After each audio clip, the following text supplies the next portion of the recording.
안녕하세요. 형광펜 성경과 함께하는 성경 공부, 오늘은 레위기 12장입니다. 저번 시간에는 뭘 먹어야 된다, 뭘 먹지 말아야 된다 가르쳐 주셨거든요. 하루에 적어도 3번은 뭔가를 먹으면서 하나님과의 관계를 기억나게 만든 거죠. 아, 이건 하나님이 먹어도 된다고 한 건데, 아, 이거는 먹으면 내가 부정해지는데, 주검을 만져도 안 되는데, 그렇게 하나님과의 관계를 계속해서 상기시킨 겁니다.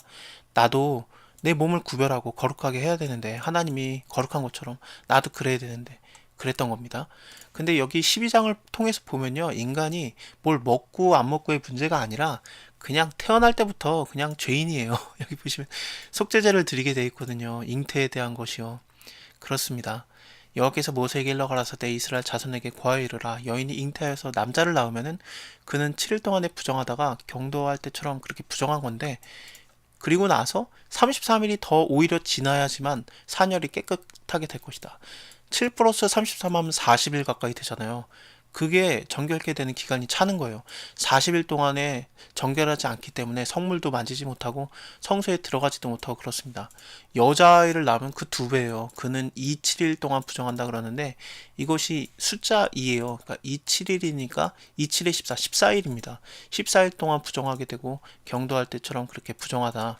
사녀리 깨끗하게 되는 것은 66일이 지나야 된다. 그러면 66 플러스 14 하니까 거의 80일이잖아요. 그래야지만 정결하게 되는 기간이 차는 거거든요. 이게 도대체 뭔가, 애 낳는 게 왜 이렇게 부정하다고 보는 건가? 일단은 애 낳는 거는 좀 신비로운 거잖아요. 그리고 너무너무 멋있는 거고, 하나님이 아담과 하와를 창조하신 것처럼 인간이 또 다른 인간을 낳는 거거든요. 물론 창조는 아닙니다만 어쨌든 하나님의 그런 사역을 닮았잖아요. 그런 건데 왜 축복의 날이고 은혜의 날인데 이것을 부정하다고 보는 건가?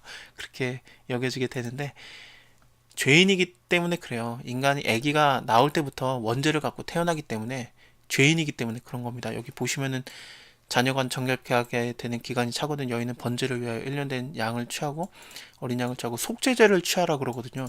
속죄제가 죄를 사하는, 죄를 속하는 그런 제사잖아요. 죄에 대한 제사입니다.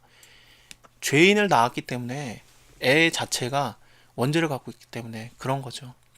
우리가 뭘 먹고 말고 뭐 그런 게 율법을 지키고 안 지키고의 문제가 아니에요. 태어났을 때부터 그냥 죄인인 겁니다. 인간 자체가요.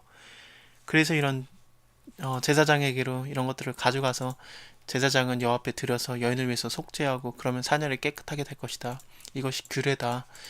만약에 힘이 미치지 못하거든 산비둘기 둘, 집비둘기 새끼 둘을 가져다가 하나는 번제물로 하나는 속죄제물로 삼아라. 뭐 가난해도 이거에서 벗어날 수 없는 거예요. 무조건 예배를 드려라. 속죄제물을 드려라. 제사장은 그를 위해서 속할지니 그가 정결하게 되리라. 말씀하시는 겁니다. 인간이 그냥 죄인이에요.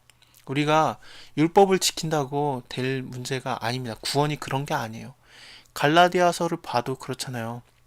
율법은 우리를 구원시키는 게 아니라 그냥 그리스도에게로 우리를 인도하는 몽학 선생인 겁니다. 우리를 인도해 줄 뿐이에요. 아, 내가 율법에서 율법을 통해서 볼 때 내가 죄에서 벗어날 수가 없구나. 그리고 내가 벗어나려고 해봤자 이렇게 깨끗하게 하는 것도 결국에는 일시적인 거고 나를 영원히 깨끗하게 하는 게 아니구나. 그런 걸 깨닫게 되는 거고 구원을 사모하게 되는 거고 그렇습니다. 그러니까 복음이 결국에는 예수 그리스도가 모든 것을 다 완성하게 되는 거잖아요. 예수 그리스도가 진짜 번제물이고 진짜 화목제물이고 진짜 속죄제물이고 진짜 속건제물이고 진짜 소재물인 예수 그리스도가 죽으심으로 말미암아 단번에 죽으심으로 우리가 그냥 구원을 받는 거예요. 죄가 깨끗하게 되는 겁니다. 예수 그리스도밖에 없는 거예요. 그래서 그렇습니다. 여기 보시면은 할례에 대한 내용도 나오거든요. 일단은 8일째에는 할례를 하게 하는데 할례는 창세기 17장을 통해서 보면은 아브라함하고 맺으신 언약이에요. 이게 영원한 언약이 될 것이다. 할례를 받지 않으면은 안 된다. 그러면은 백성 중에서 끊쳐질 것이다. 그가 내 언약을 배반했기 때문에 그렇다 그렇거든요. 이것은 나와 너희와 너희 후손 사이에 지킬 내 언약이다. 그러니까 사이의 언약이니까 관계잖아요. 그리고 언약이고 그런 건데, 근데 신약에서는 이 할례도 필요가 없어요. 왜냐면 예수님이 완성하셨기 때문에 그렇습니다. 우리 마음의 할례가 필요하지 육체의 할례는 더 이상 필요하지 않아요. 그것도 갈라디아에서 나오죠. 막 바울이 되게 화가 났잖아요.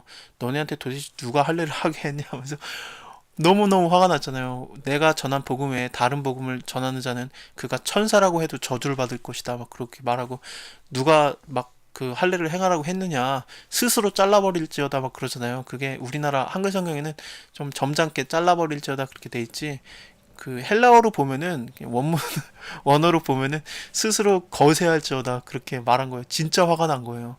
더 이상의 할례는 필요하지 않아요. 마음의 할례만 있으면 됩니다. 빌립보서 3장 3절로 봐도 성령으로 봉사하며 그리스도 예수로 자랑하고 육체를 신뢰하지 아니하는 우리가 곧 할례당이다 이렇게 말하거든요.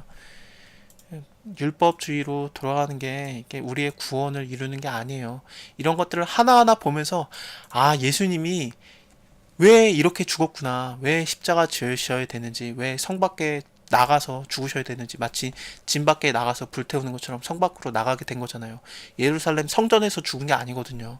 그렇게 왜 나가야 되는지 우리가 재물들을 다 보면서 알았잖아요. 왜 하나님께 불태워 드리는 제사로 드려지게 된 건지.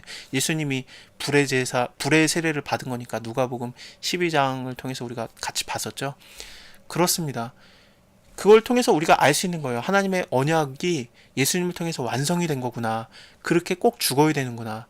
그렇게 꼭 베들레헴에서 태어나야 됐고, 나귀를 타고 들어가셔야 됐고, 마치 창세기 22장에서 아브라함 이삭을 번제로 드려갈 때 나귀 타고 이렇게 나귀에다 안장을 입히잖아요. 그것도 마찬가지고, 또 소 선지서를 보게 되면 예수님이 나귀를 타고 들어간다는 게 다 예언이 돼요.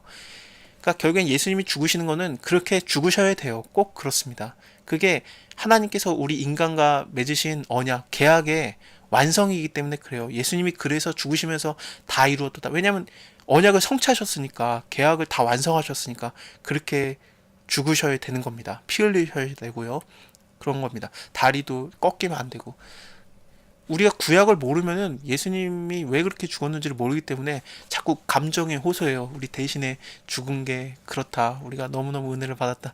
이게 자꾸 감정에 호소를 하는데, 근데 구약을 알면은 아니에요. 아, 예수님이 하나님의 그런 언약을, 계약을 다 완성하셨구나. 그걸 깨닫게 되는 겁니다.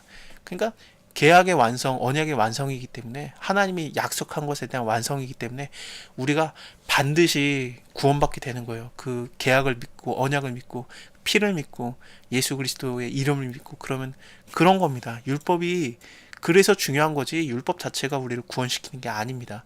율법이 예수님을 이해하게 만드는데 도움을 주는 거예요. 이게 몽학 선생이에요. 예수님 그리스도에게로 이끄는 그런 역할을 하는 겁니다. 자, 다음에 13장 문둥병에 대한 규례를 보면서 13장, 14장이 계속해서 문둥병에 대한 게 나오게 되는데요. 다음에 뵙겠습니다. 그것을 보도록 할게요. 감사합니다.